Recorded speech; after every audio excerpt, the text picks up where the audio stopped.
drugiej części rozmowy z Krzysztofem Bontalem, specjalistą od kredytów mieszkaniowych, porozmawiamy o osobach nabitych w butelkę lub być może nabitych w butelkę, czyli o tych, którzy wzięli kredyt mieszkaniowy na stałej stopie procentowej oraz o działaniach polityków zmierzających do obniżenia marż oraz o złym prawie związanym z kredytowaniem zakupów mieszkań. Jeżeli interesuje Ciebie rynek nieruchomości, subskrybuj nasz kanał. Zachęcam również do wspierania nas na serwisie Patronite lub na YouTube. Na serwisie Patronite dostajemy prawie całą Waszą kwotę, na YouTube no niestety pomniejszoną o prawie 50% marżę. Zaglądajcie również na stronę symen24.pl, gdzie są szkolenia obrotu nieruchomościami.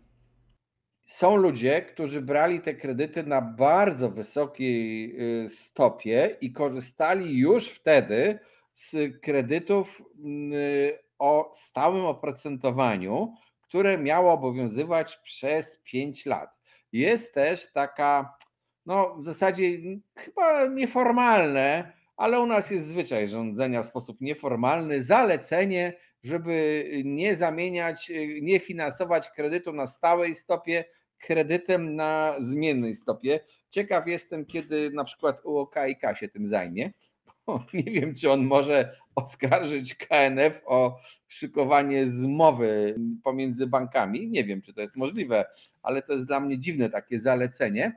No dobrze, ale masz w takim razie kredyt na stałej stopie i możesz go zamienić nawet na tańszy na tej stałej stopie, czy też przeczekać te 5 lat i zamienić go na zmienną i potem już zamieniać na zmienną, bo zresztą dodam, że w ogóle jest taka cecha ludzi, że oni na tej zmiennej stopie to biorą najczęściej wtedy, kiedy stopy procentowe są niskie, a na stałej stopie biorą wtedy, kiedy są wysokie, co jest trochę bez sensu, powinno być odwrotnie raczej. Wiesz, to bardziej zależy od tego, że jak są niskie stopy procentowe i są przewidywania, banki czy rynek przewiduje, że one wzrosną, no to stałe oprocentowania są wyższe, czyli kredyty są droższe. No my nie chcemy za bardzo brać tych droższych, to z tego to wynikało. Natomiast faktycznie jest tak, że w okresie stałego oprocentowania możemy zamienić ten kredyt na kolejny kredyt ze stałym oprocentowaniem. I ten okres stałego oprocentowania rusza od zera, nie? Czyli jak mamy dzisiaj 5 lat i jesteśmy już w 4. roku, to jak weźmiemy, zrefinansujemy, to my znowu mamy na 5 lat. Więc to, co powiedziałeś, albo refinansujemy w tym momencie, indywidualna decyzja, albo czekamy do końca tego okresu stałego i patrzymy, co nam zaproponuje nasz bank, po pierwsze, na kolejny okres. Jak nam się to nie spodoba, to nowe oprocentowanie stałe, zostajemy na tym zmiennym i zostajemy albo do końca, albo przez długi czas na tym zmiennym, albo też są takie scenariusze, które już słyszałem, że jeszcze poczekamy, zostajemy na zmiennym, poczekamy chwilę albo ileś tam miesięcy, może nie wiem, czy lat to jest dobre określenie, bo tyle pewnie nie zakładają ci kredytobiorcy, aż stopy procentowe faktycznie spadną do jakiegoś określonego poziomu i wtedy my wskoczymy na oprocentowanie stałe, czyli znowu zablokujemy. No to jest bardzo fajne podejście. Tak często myślą ci, którzy stałe oprocentowania brali 5 lat temu i 4 i im się teraz te oprocentowania kończą, a należy pamiętać, że ich oprocentowania stałe to było tam 3-4% często. Czyli ten okres jeszcze początku sprzed podwyżek, więc oni się zderzą z tym, co tak naprawdę, z czym zderzyli się już wcześniej inni kredytobiorcy, czyli z wysokimi oprocentowaniami. Oni byli bezpieczni przez ileś lat. No i teraz, jak oni z tych 3-4% mają wskoczyć na 6-7%, Nie to będą jest to zachwyceni. Nie będą zachwyceni. Już oczywiście, że nie są, to jest jedno, ale pamiętaj, w jakim to się dzieje okresie. To jest w ogóle, oni dostają ten strzał wzrostu w momencie, kiedy cały rynek mówi, że będzie taniej. Nie? Wiesz, to oni są bardzo skorzy do tego, żeby jednak przeczekać na tym zmiennym pewien czas. No bo jednak jak my działamy? No, jak rosło, to uciekaliśmy, tak, bo nie mieliśmy bezpieczeństwa. Wszyscy byli źli, bo rosły raty, to było duże obciążenie, to były ogromne wzwyżki, no, czasem i tragedie dla niektórych. No, ale jak już jest perspektywa tego, że może być taniej, to nasza skłonność do ryzyka się trochę zwiększa, nie? To już my jesteśmy skorzy zostać na tym zmiennym, mimo że ryzyko istnieje nadal. No, ten mój przysłowiowy nietoperz zjedzony może się zdarzyć w każdej chwili.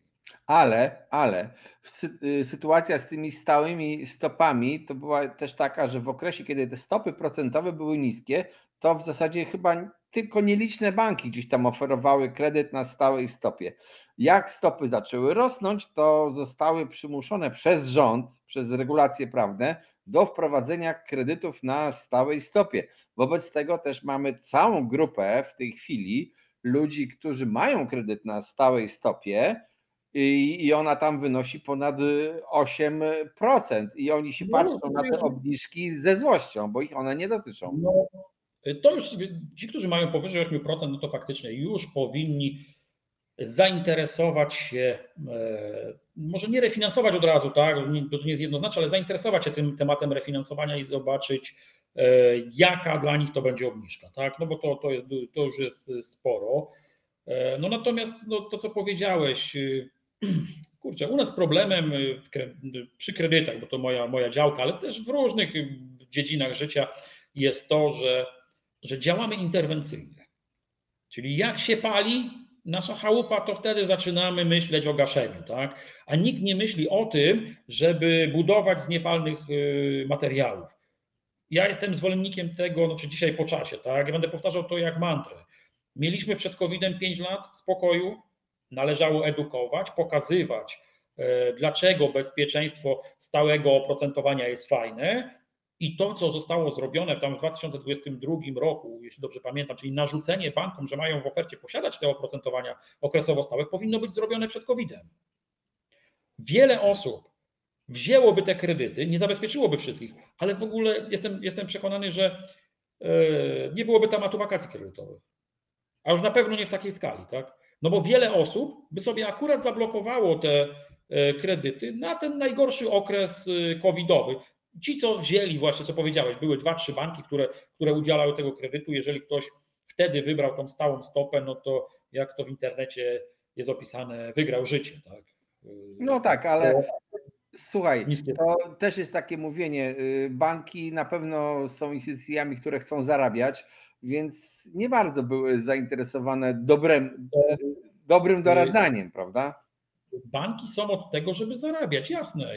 To jest następna rzecz, którą ja powtarzam, że postrzeganie banków jako jakiejś firmy zaufania publicznego jest nierozsądne. To są instytucje finansowe, które mają akcjonariuszy, mają zarabiać dla nich, mają właścicieli. Tak to po prostu działa. Na nas mają, na swojej działalności mają zarabiać. Natomiast ja nie mam pretensji tutaj w tym akurat przypadku do banków.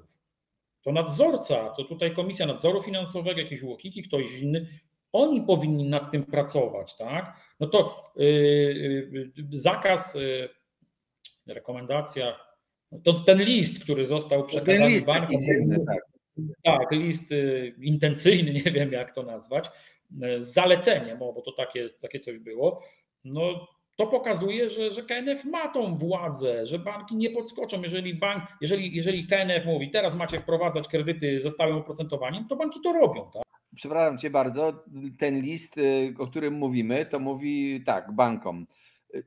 To nie jest żaden przepis prawny, od razu trzeba powiedzieć widzom, tylko to jest zalecenie. Nie wolno wam refinansować kredytem na zmiennej stopie kredytu, który został udzielony na stałej stopie.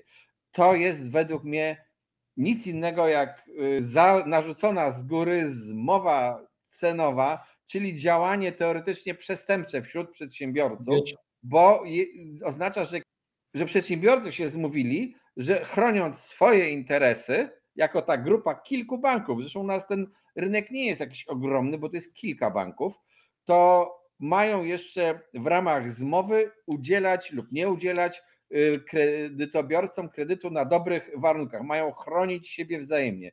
To według mnie powinien się tym ktoś zająć, ale nikt się nie zajmuje.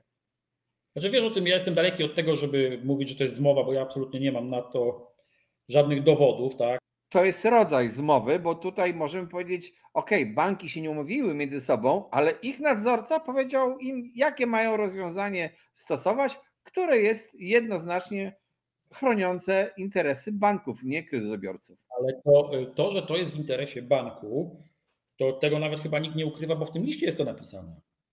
Że to chodzi o koszty zabezpieczenia stałej stopy. To nie jest tak, że to jest ukrywane, tak? To, no, powód jest konkretny, no, podany w liście, więc nawet nie wiem, czy to jest kwestia zmowy, czy to jest kwestia ustalenia. Na pewno jest to, tu nie ma co ukrywać, jest to na korzyść banków, tak?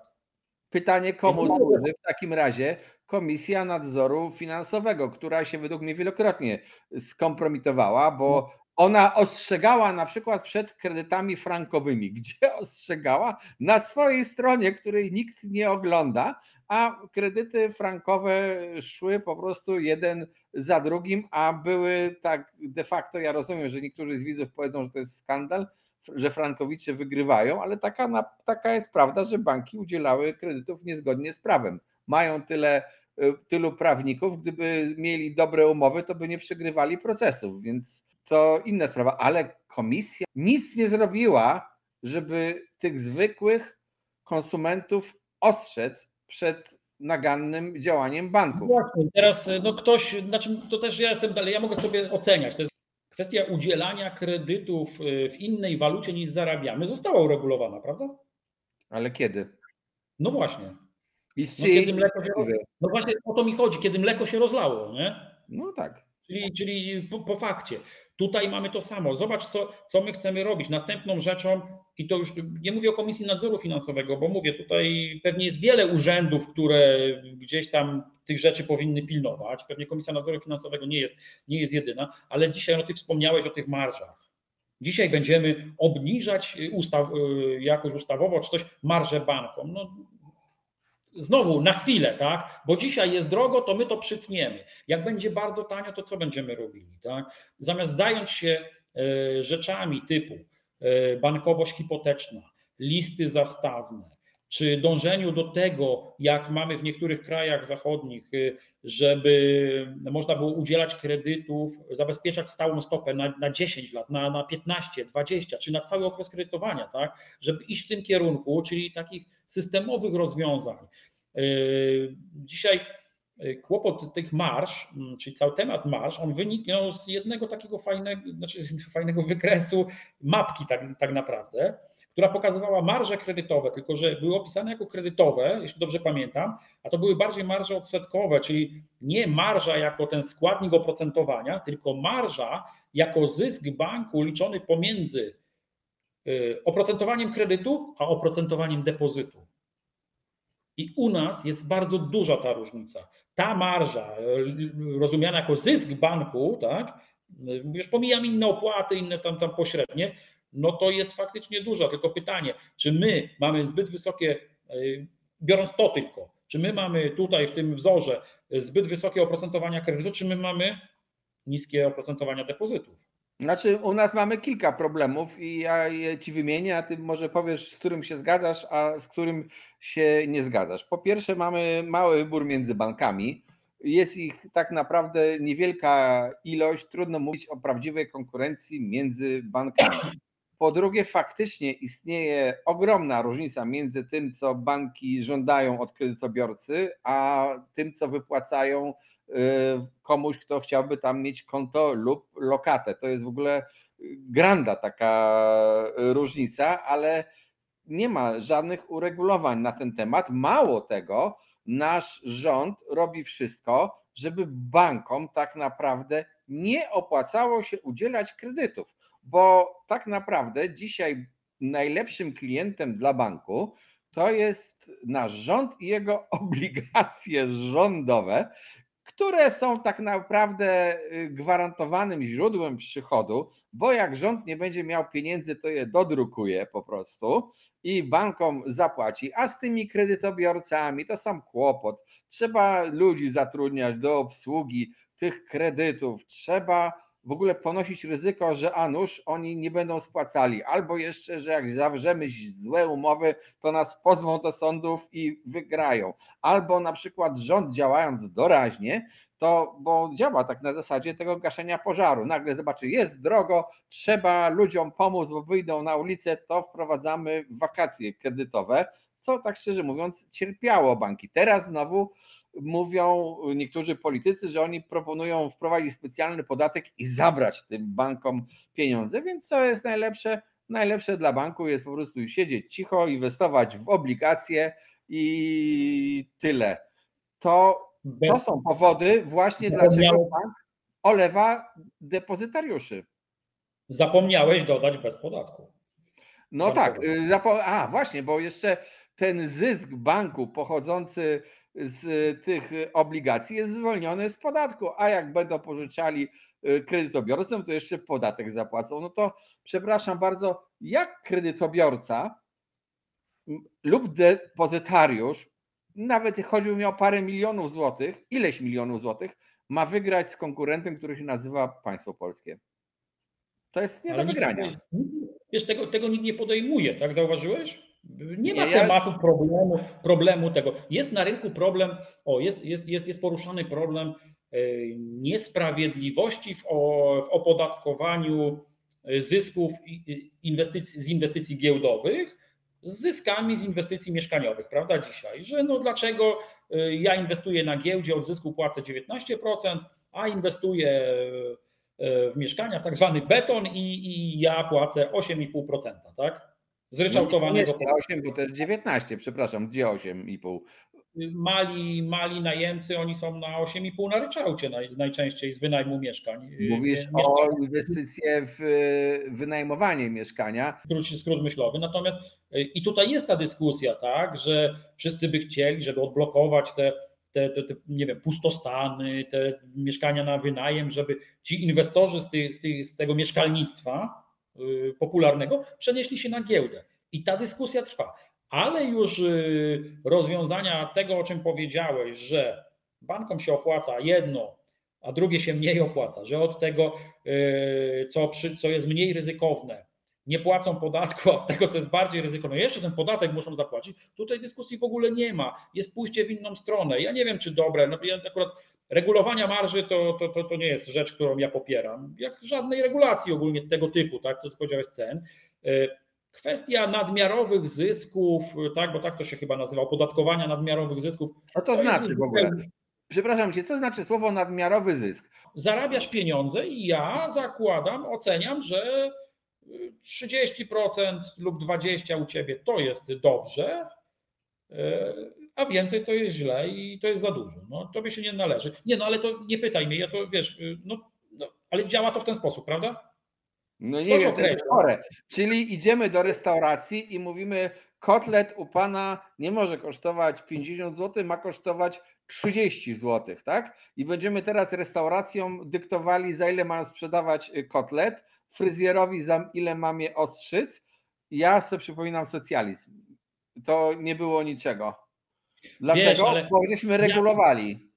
Jasne, tylko tutaj jest kwestia chyba tego, że jednak to, czego ja nie lubię, czyli postrzegania banków jako tych instytucji zaufania publicznego, czyli takich, które mają dbać o klienta, o społeczeństwo, o obywateli, a restauracji tak nie postrzegamy. Tak? Restauracja to jest przedsiębiorca, to jest ten, który tam na naszej krwawicy zarabia. Ci mają misję, wiesz, to jest takie postrzeganie i tu już jest różnica. No to... Przepraszam bardzo, restaurator może być niebezpieczny, bo możecie zabić jadem kiełbasianym. Ale restaurator nie jest postrzegany jako ten z misją. Tym bardziej my nie wiemy, ile restauratorzy zarabiają, bo nikt tego nie upublicznia, a banki podają, wiemy, zarabiają bardzo dużo, więc jak ktoś zarabia bardzo dużo, to ma się czym dzielić. Ten pomysł ja zostawiam, bo mówię, no niech ktoś, chyba przecież istnieją te takie podatki od nadmiarowych zysków, czy podatek progresywny, no istnieje, tak? Jak ja więcej zarabiam, inaczej, mam większy zysk, to płacę większy podatek. No, nawet jako osoby fizyczne to mamy, prawda? Więc ja nie wiem, czy to nie jest dobry kierunek, to nie mi to oceniać, niech ktoś na tym usiądzie, tylko porządnie, a nie przedwyborczo. Ale to są akcje, które one wypływają impulsywnie, czyli tak jak ja mówię, no interwencyjnie. Coś się dzieje, jest źle, ulżyjmy ludziom. Nie? Tylko to ulżenie to jest na zasadzie trochę, potem wychodzi jak ta obniżka w COVID-zie stóp procentowych. Nie? Ulżyjmy gospodarce, a za to dostaniemy po głowie z drugiej strony za tam rok, dwa. Moim zdaniem to dopóki głównym klientem naszych banków będzie polski rząd, to nie mamy co liczyć na to, że zarówno kredytobiorcy dostaną jakieś godne pieniądze oraz że będzie się opłacało trzymać pieniądze na lokatach. Mało tego, w dyskusjach tych całych okołoprezydenckich pani Senyszyn powiedziała bardzo ciekawą rzecz, że ma 6 mieszkań i żadnego z nich nie wynajmuje, bo się boi prawa. To jest profesorka ekonomii, tak? Zarobiła sobie w ciągu życia na te 6 mieszkań i trzyma je tak, jakby trzymała sztabkę złota. Nie trzyma tych pieniędzy w banku, bo zarobiłaby mniej niż na wzroście wartości tej pustej nieruchomości i nawet jej się zapewne, rozumiem, z tego opłaca płacić czynsz. Rozumiem, że pani Senyszyn jako profesor ekonomii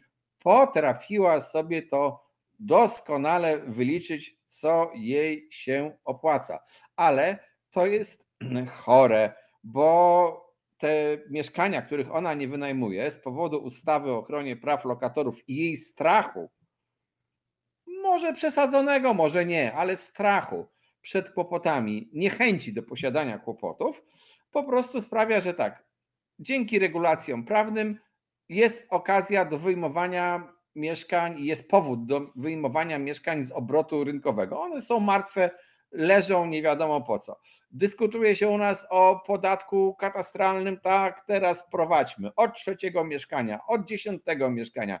No to się potem okaże, że ten podatek od 3. czy od 4. mieszkania nie będzie dotyczył prawie nikogo, licząc w skali kraju, jakiejś niewielkiej grupy, no to po co taki podatek? Jeżeli nadal państwo chodzi do banków po pieniądze i mówi dawajcie mi te pieniądze, jak na mnie zarobicie, to jeszcze nie zapłacicie podatku i w ogóle ja jestem lepszy, no to jak mówić o rozwoju rynku kredytów mieszkaniowych w Polsce? Oprócz tego, że oczywiście widzimy ten rozwój, bo widzimy duże potrzeby. 2025 rok, wcale ta akcja kredytowa chyba nie jest na najgorszym poziomie. Nie, ja uważam, że ona jest przyzwoita.